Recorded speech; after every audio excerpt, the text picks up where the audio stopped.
Good morning, good afternoon, or good evening, depending on where you are in the world. And welcome to this learning experience. My name is Cody, and welcome back to Techstrong Learning. Before we dive into our conversation today, I have just a couple of housekeeping notes I'd like to review with everyone. First off, we are recording our session today. So if you happen to miss any of our discussion, if you'd like to watch again at a later time, or if you'd like to share this conversation with your team, you will be receiving the recording via email shortly after we conclude this live session today. Now, if you'd like to get involved, there are a couple of ways to engage with us. The first option is to use the chat tab on the right side of your screen. So when you find that chat tab, I'd like you to let us know from where in the world you're joining us from today. I see we've already got people from all over the world, so thank you so much for letting us know. If you have specific questions that you'd like us to touch on in our conversation, please submit those to that Q&A tab. And that Q&A tab is on the right side of the chat section. We'd like to answer as many of your questions throughout our conversation today, so please send them in as soon as you have them, and we'll do our best to fit them in. Additionally, we do have some handouts in that handout section, so if you'd like to jump over to that section and grab those additional resources, feel free. So today we are discussing staying ahead of the account takeover fraud epidemic, breakthrough approaches and tactics. Joining me today is Israel Mazin, CEO at MimSeco. We have Stacy Mill, CIO and CISO at NES. And we're also joined by Gary Sorrentino, Global CIO at Zoom. Keeping this conversation on the tracks, we do have Shira Rubinoff, Cybersecurity Executive and Advisor, and a Techstrong here to us at Techstrong Group.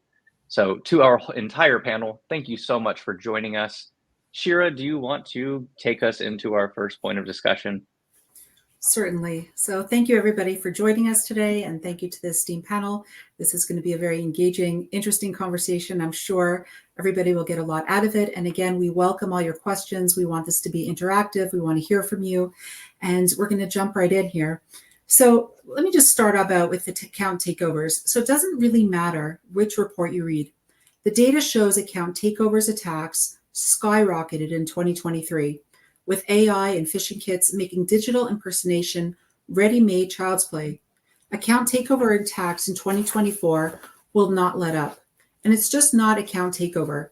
Credit card theft via digital impersonation has also exploded alongside the post-pandemic growth of online transactions.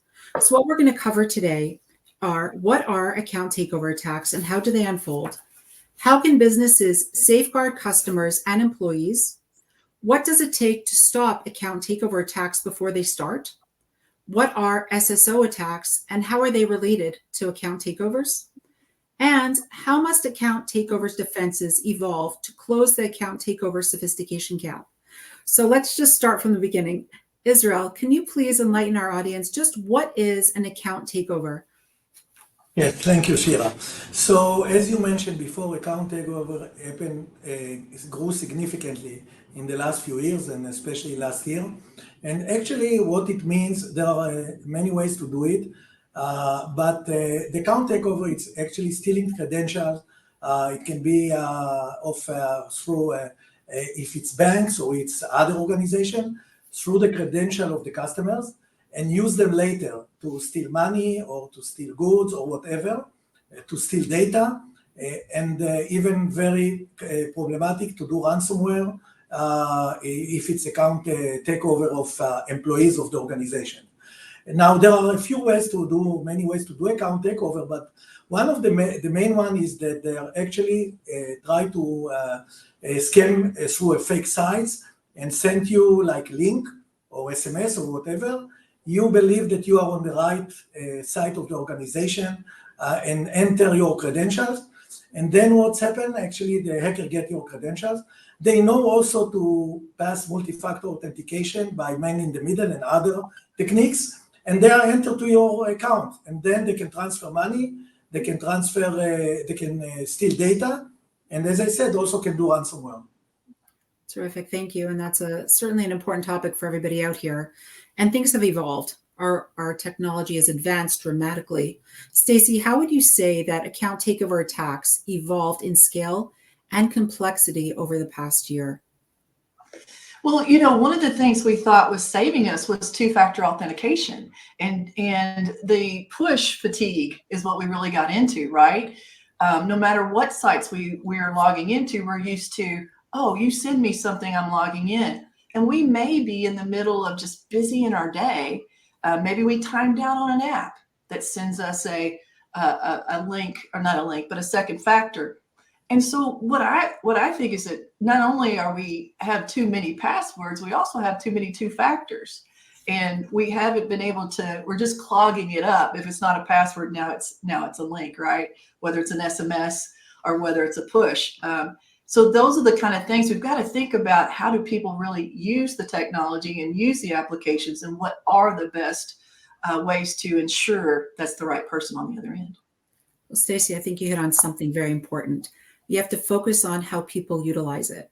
A lot of types of technology, a lot of advancements sometimes are figuring out what's next and forget there's a human sitting behind it.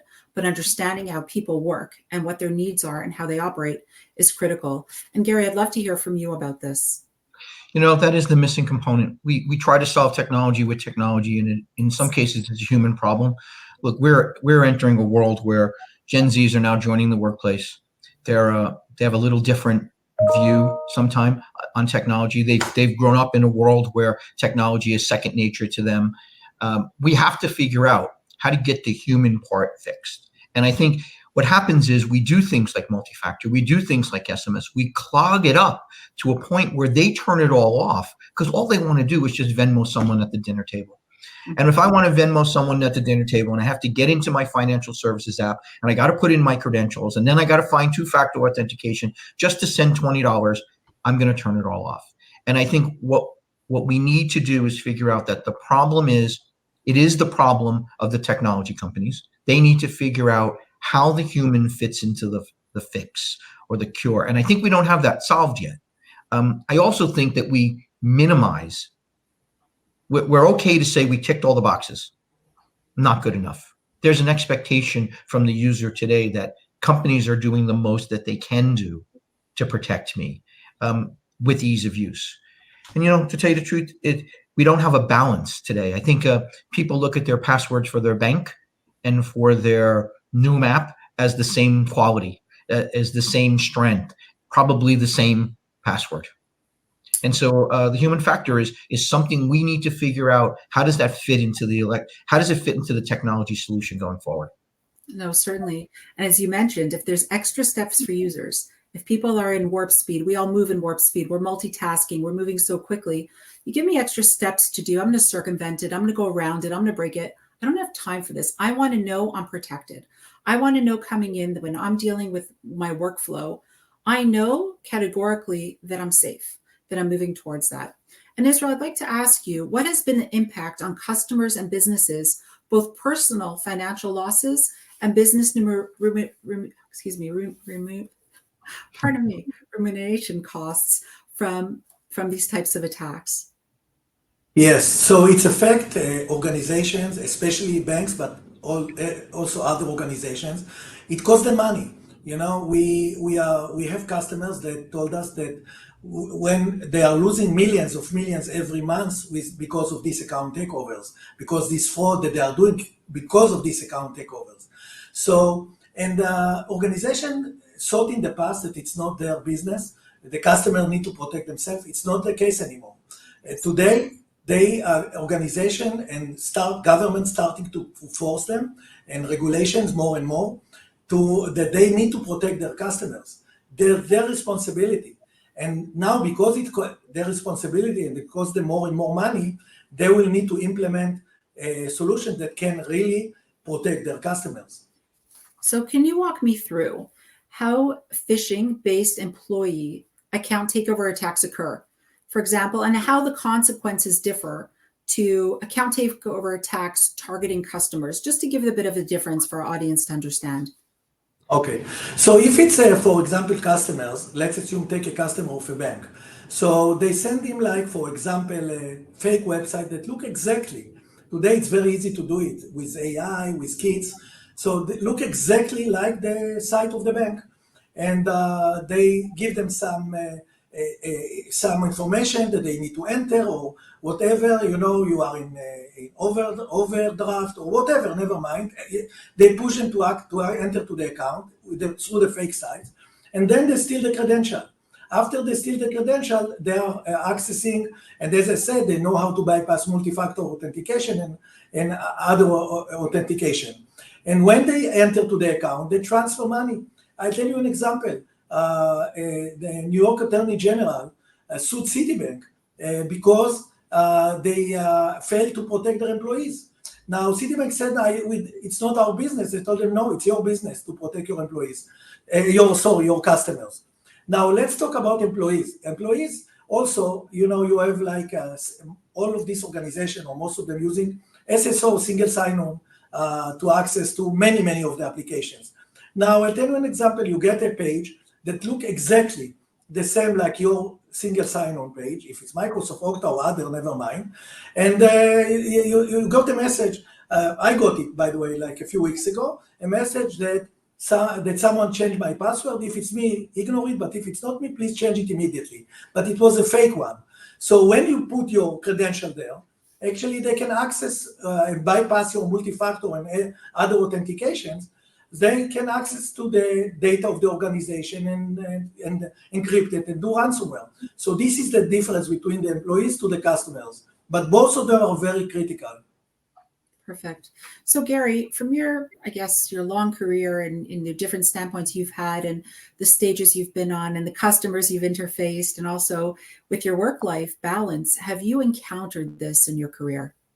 Sure. Come on. I mean, phishing attempts against employees and customers is, you don't want to say it, but it's like shooting fish in a barrel, right? At the end of the day, think about this. Too many people will go on LinkedIn and say, hey, I'm going to start XYZ company on Monday. You send an email with new employee benefits and everybody uses third-party new employee benefits. That is just too easy, right? They've just set up their brand new account, 3:00 in the afternoon, they get that mail, new employee benefits. You expect that.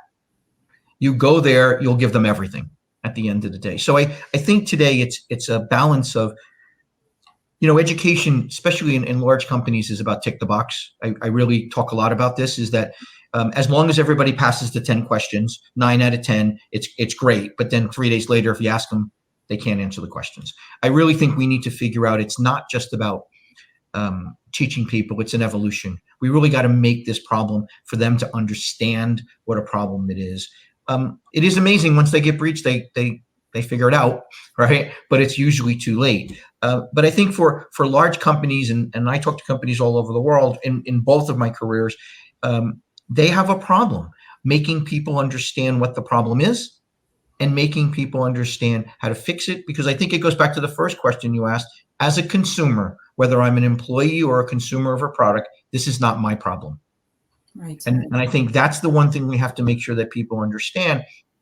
We're not going to do it through phishing training. We're not going to do it through ancillary ads and things like that. We're going to have to do it as a multi-layer approach.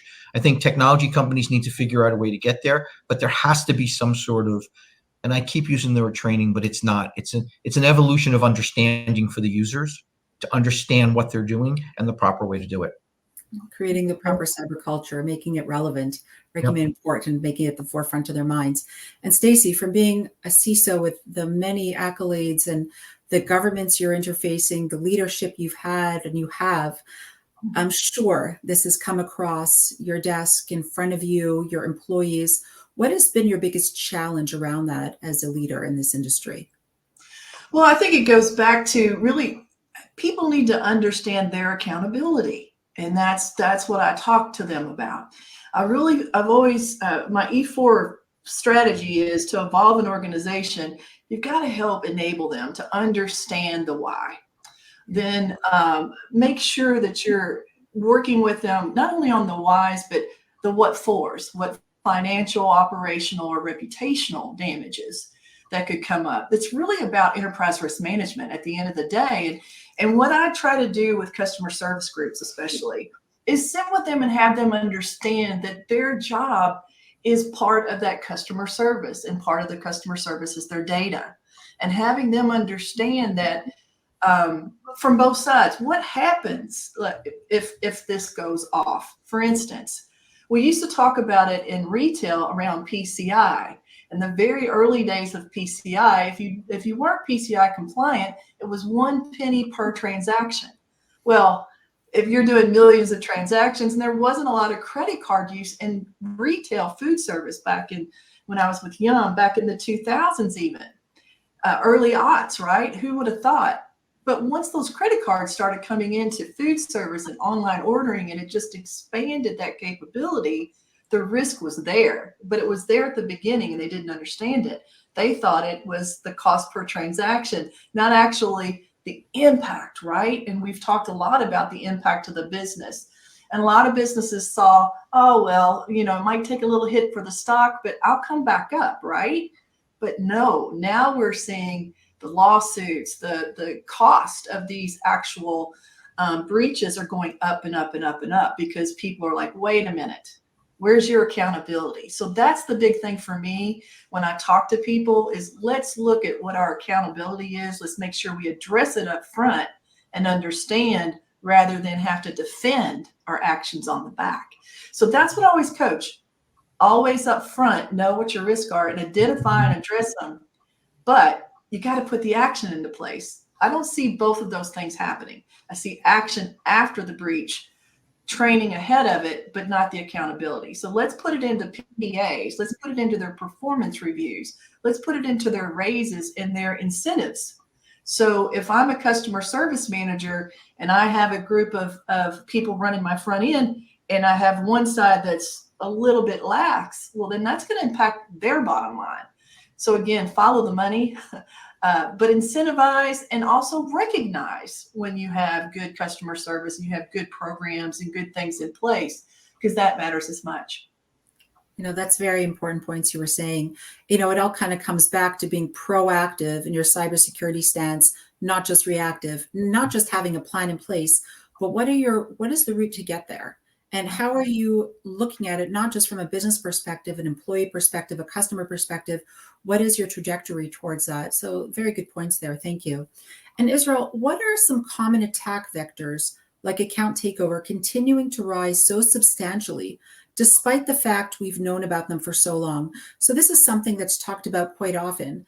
And we know about these types of attacks. We know about many different attacks, but this one is a very important one. Though they all are, but let's focus where we're focused here. We know about them. So if we know about them, how come the rise is that much greater? Why is it becoming so much more of a problem today? Because first, I think that the hackers become more sophisticated and more attack vectors to account takeover. So this is why the solutions need to become more sophisticated. And as you mentioned before, they need to protect in real time, not just discover and not reactive, to be in real time protecting. Also because AI start more and more, also hackers start to use AI even before the organizations. Now, when it's starting using AI to prepare these attacks, so it's much easier for them. And as I said, they are more sophisticated. So yeah, and this is, by the way, there are many attack vectors, but this attack vector, you take your credentials, so it's easier later to penetrate. If you want to penetrate not with credential, it's much harder because you need to penetrate to the organization to get data or to get the user's credential or others. But when you are doing it through account takeover, so it's you actually succeed to do it easier. It's easier attack for the hackers, and they can get more and more credentials. Some of them sell it in the dark web and do money from this, and then the other try to access with this credential.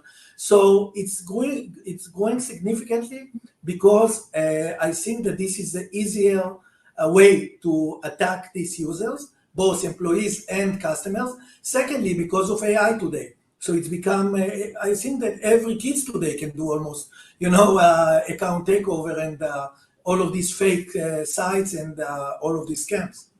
No, certainly. And Stacy, I'd love you to talk to this point as well. Why do you think it is such a rise in these kind of attacks?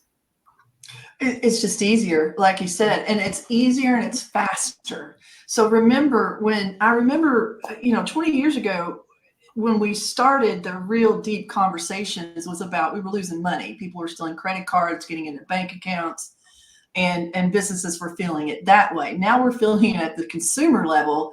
And for me, I think the biggest thing is the human factor. I go back to, we've gotten so, it's just easy. I want to log in. I just want to do a PIN, or I just want to do a facial recognition now, especially with Microsoft Hello. I love it. And anytime I can get easier access, I'm there. But what people don't realize is, especially when you're sharing passwords, especially when you're not keeping up, each one of those is a portal into your identity, into your digital identity. And people don't realize, I think in the general populace, that you have a digital identity now. And with that, especially, we've got to educate all layers. Like you said, my Gen Z daughter, who grew up with an iPad and an iPhone, that was her first book. I don't think she had a book. She had an iPad. But my parents, they have no idea. So if somebody sends an email and it says, oh my gosh, it's from the bank, they're pretty surely going to do it. So I think it takes all layers of us being able to focus on not only education, but it's got to come, not only, these are criminals. So what are we doing at the top level, at the government level, between international, to address that? And then secondly, what are we doing to give them, consequences? What are the consequences to these hacks? Where do they find these people? Are they actually, so again, a 12-year-old kid, 15, 16, how many times have we seen that they've been successful on a hack?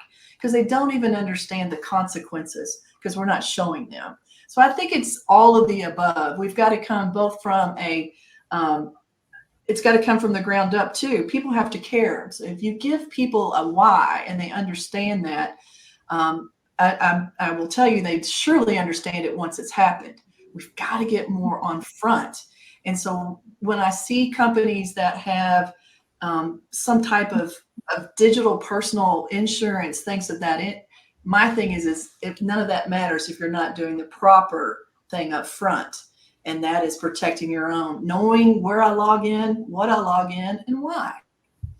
So just like what we see now with a lot of money going out for all of the different streaming services, if there was a cost for every time we had to log into something, right? If we had a cost to a digital identity, people wouldn't be doing this. So I think in the future, we're going to have to come down to some type of digital identities, because you're fractionalizing yourself across all these sites, and you may have even forgotten it. Do you even know where you've been? So again, it comes back to that human factor, owning what you're doing and keeping track of that. Until we get there, it's going to be whack-a-mole. I think you highlighted many, many important points here. I think all of you are. And one thing I want to just kind of touch upon, you mentioned generational, and that's part of the human factors piece. When understanding that there's multi-generations that are interfacing or having to deal with different technologies or their workflow, getting on websites, understanding where they are, what's secure, what's not secure, if they're preying on people's personal lives, on the sense of urgency, on emotional stuff, that's all the social engineering of getting into the head, but again, gaining access. But the other piece is, how do people learn? What do people like to do? As you mentioned, a young child today or a teenager, even in 20, what's their first book? They're used to being online. They're used to interfacing. They're used to giving over information without a thought in their head, because that's how they communicate. It's the stop and pause and think about what you're doing, where you are, what you have to do. But again, earlier, I think Gary and both Israel and you all said, no extra steps. Know that you are there and know categorically you're safe without having the user to go through multiple steps to ensure they're secure. And Gary, I'd love to hear from you on this as well. So, I mean, we've said a lot of the same things, but I think the problem is that we can't minimize the human factor. But I don't think we're going to get as far with the human factor as we think. I think the problem is today is nothing wrong with the new generations. I love that they're so tech-centric. The problem is they're a little too tech-centric, and they're a little too tech-safe, which is fine.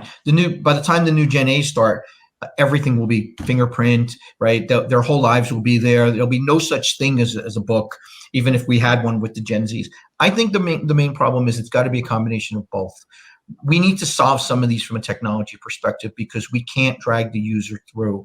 And the companies that figure out how to do this more seamless for the users will be the companies that the current generations and the next generations go to.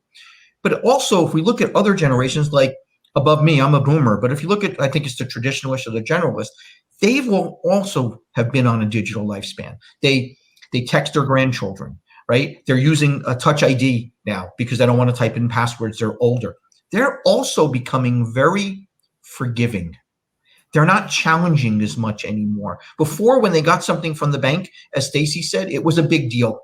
Okay. And they would say, hey, Gar, is this really from the bank? No, this is junk. Just get rid of it. But they've become very digital natives. And so at the end of the day, even they're going, well, it comes through this little device. And I did thumbprint it on the way in. So everything that I get here must be safe. So their mind is changing a little bit. That's why I keep going back to, I don't think we're going to solve the human factor. I think we can make people aware, but I think that today it's got to be a multi-layer. Companies, well, first of all, technologies like the one we're representing today have to be able to solve this. We have to be able to make people understand when you come to my site, I'm safe and I can prove I'm authentic. That's so important. And I have things in place that when people try to make me not authentic, I'm going to fix that for you. I'm going to be your little guardian tech support on your shoulder, right? And I'm going to make sure that the companies who really care about being safe, how do I make those items easier for them to do? And I think that's what people are going to start looking for. Where's the part? I can't be responsible. Okay, as you said, I'm running tech applications all day long. I need to know I have a partnership with who I'm dealing with, and as Israel said about Citigroup, are they doing all they can to make me safe? Because maybe if they're doing all they can to make me safe, I will go to those vendors. And maybe like Stacy said, I'm going to join in the fight then. But right now, I think the users actually feel like it's you tick the box, it's my problem, right? And that's how we're going to continue this journey. And I don't think that's the right journey. I think we need to get tech and partnership together. And maybe it's governments, I don't know. Right. But I think at some point, I don't think we'll have national logins or anything like that. I think that's just going to be someplace else to hack.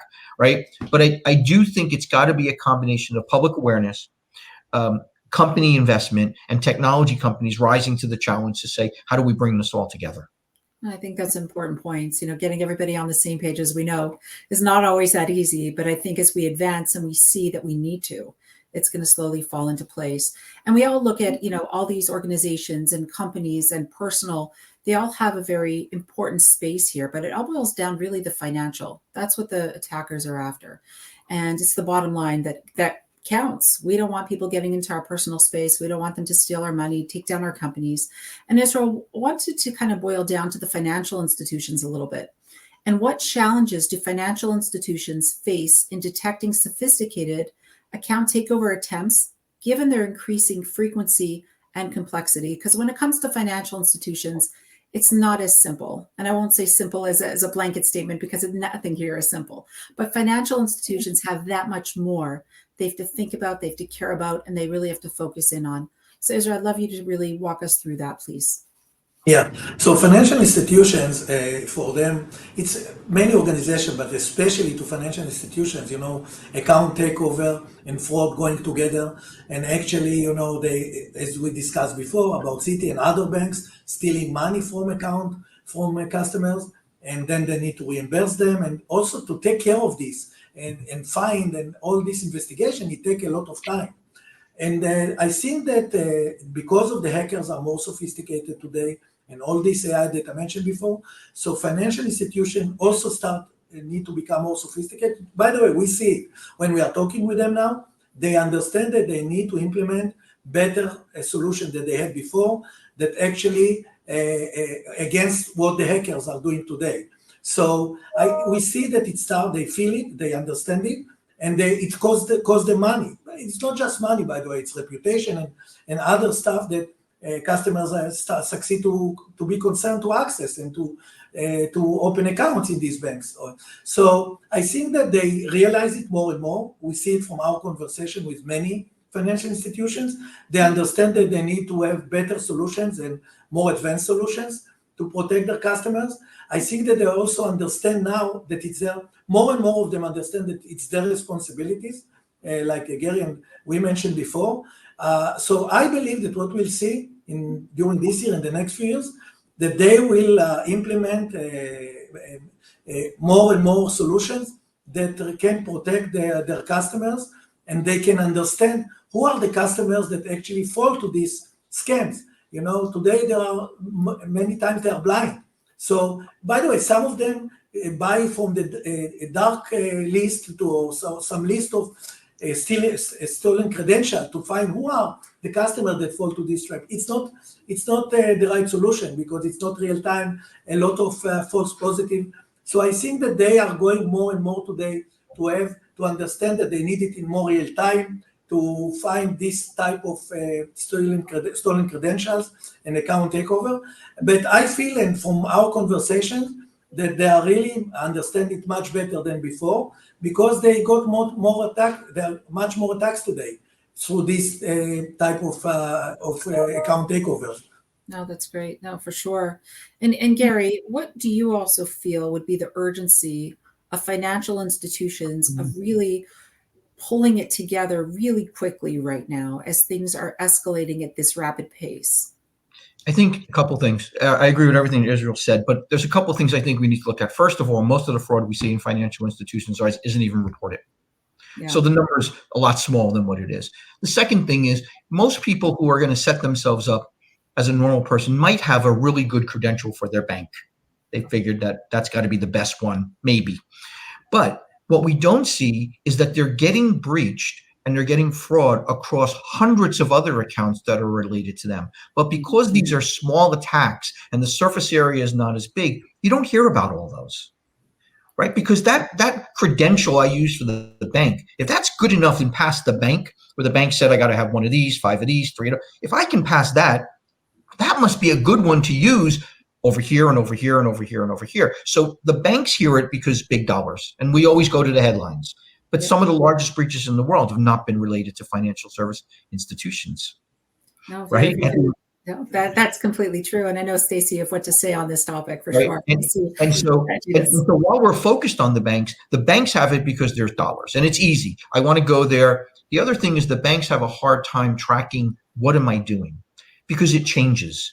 Like think about it. In the United States, in December, we're seeing people with aberrant behavior. I'm selling stocks I don't normally sell. I got to make a tax payment. I'm giving away money because it's getting near the end of the year. January comes. Now I'm trying to take care of the government. I'm doing 2 months of aberrant behavior that I didn't do for 10 months. How can the bank track what I'm doing? And oh, by the way, it was Christmas, so I got a new home PC. So now that new Mac is not identified with the firm, right? At the end of the day, they have that balance of do I stop it or do I allow it? And can I really figure out what people are doing? But I will go back to, I worked in 4 of the financial institutions, so kind of know some of this stuff. There is a lot going on there, but those are the ones you hear about. But when you tell people the names of the largest breaches in the world, suddenly they don't hear those. They heard Citi, they heard JP Morgan, they heard all the big banks. That's the headline, right? But some of the larger ones were on the second page, not on the first page. But those second page breaches, like into email providers and into social security number providers and things like that, those are larger long-term than the $20 you got from the bank. And I think we need to make people understand that it's not clear. Yes, they have a problem. Yes, they're an attack vector, but you got to be diligent other places too, not just your bank. No, very true. I call it your insider report from having the eyes on the inside. And I know, Stacy, you definitely have some stuff to talk about over here as well. Well, I'm in critical infrastructure, and in critical infrastructure, any kind of account takeover is the big thing for us in critical infrastructure is we have to have the air gap. There has to be there at the nth degree. And that's what I talk to a lot of people about. There's no need for that external, internal access. When you don't have that need, don't turn it on, period. No. And again, when I walk through a critical infrastructure group, it's no different than when I was in global food service. we still walk through the same risk. It's how we identify and what we do so the risk is the risk, no matter if it's a small company or a big company, right? It's just the size of the risk. What's the back end? But my point is that this is about proper access, the right time of access, and about, Gary said it, know your role, know what your normal is so that you can identify your abnormal. That's what I talk to every company about.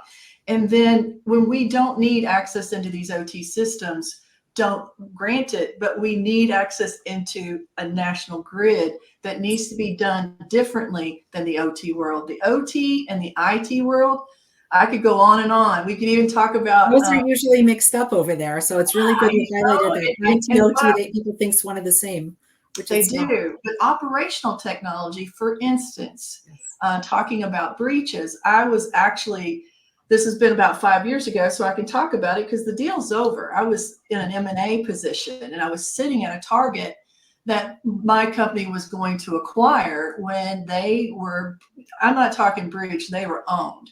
That account takeover was at the administrator level, so they couldn't even print at that point. They couldn't do anything.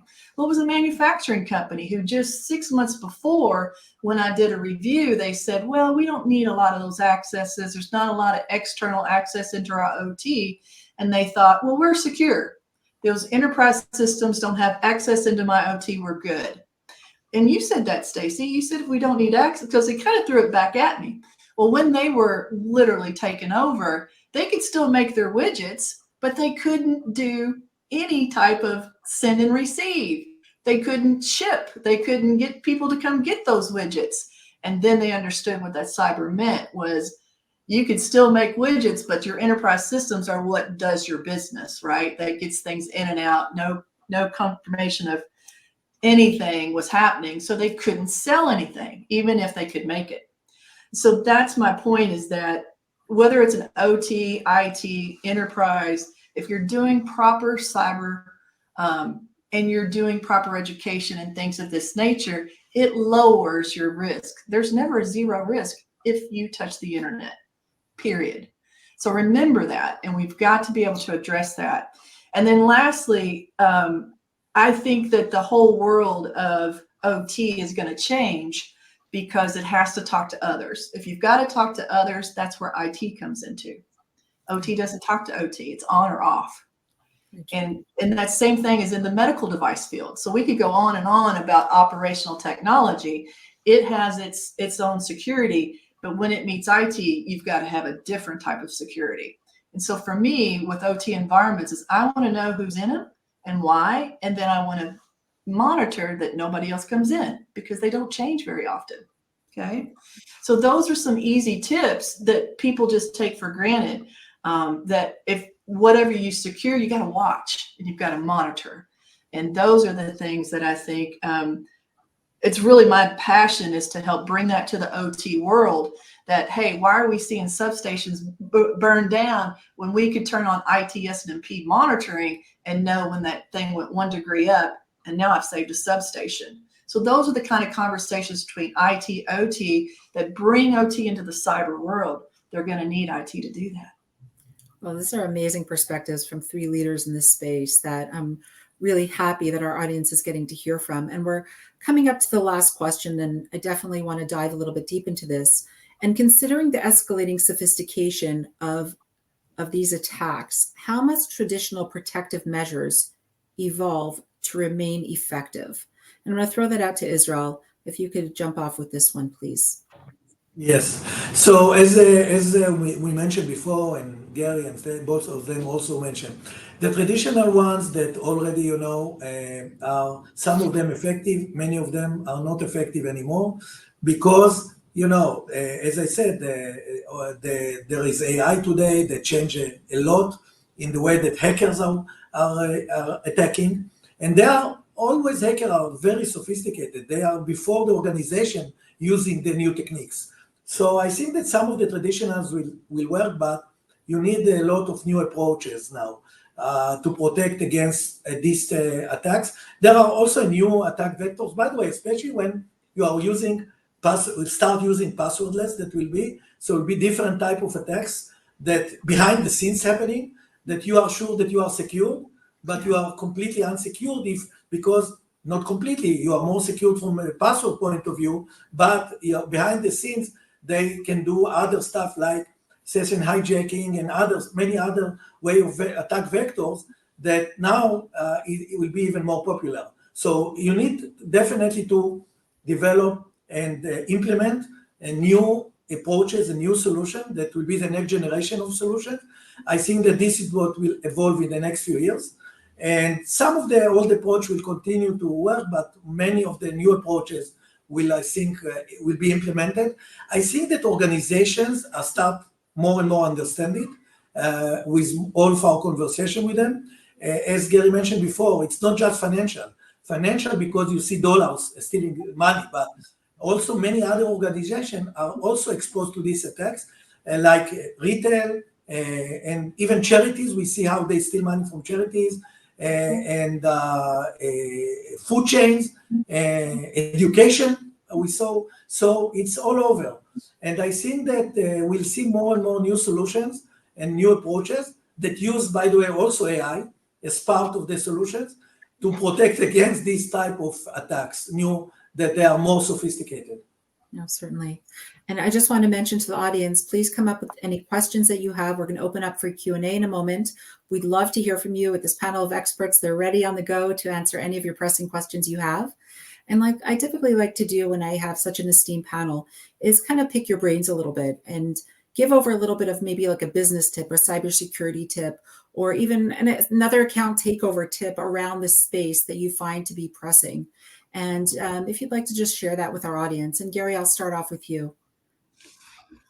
Well, I think a couple of things here. I think we're not going to solve this problem through the traditional way. All right.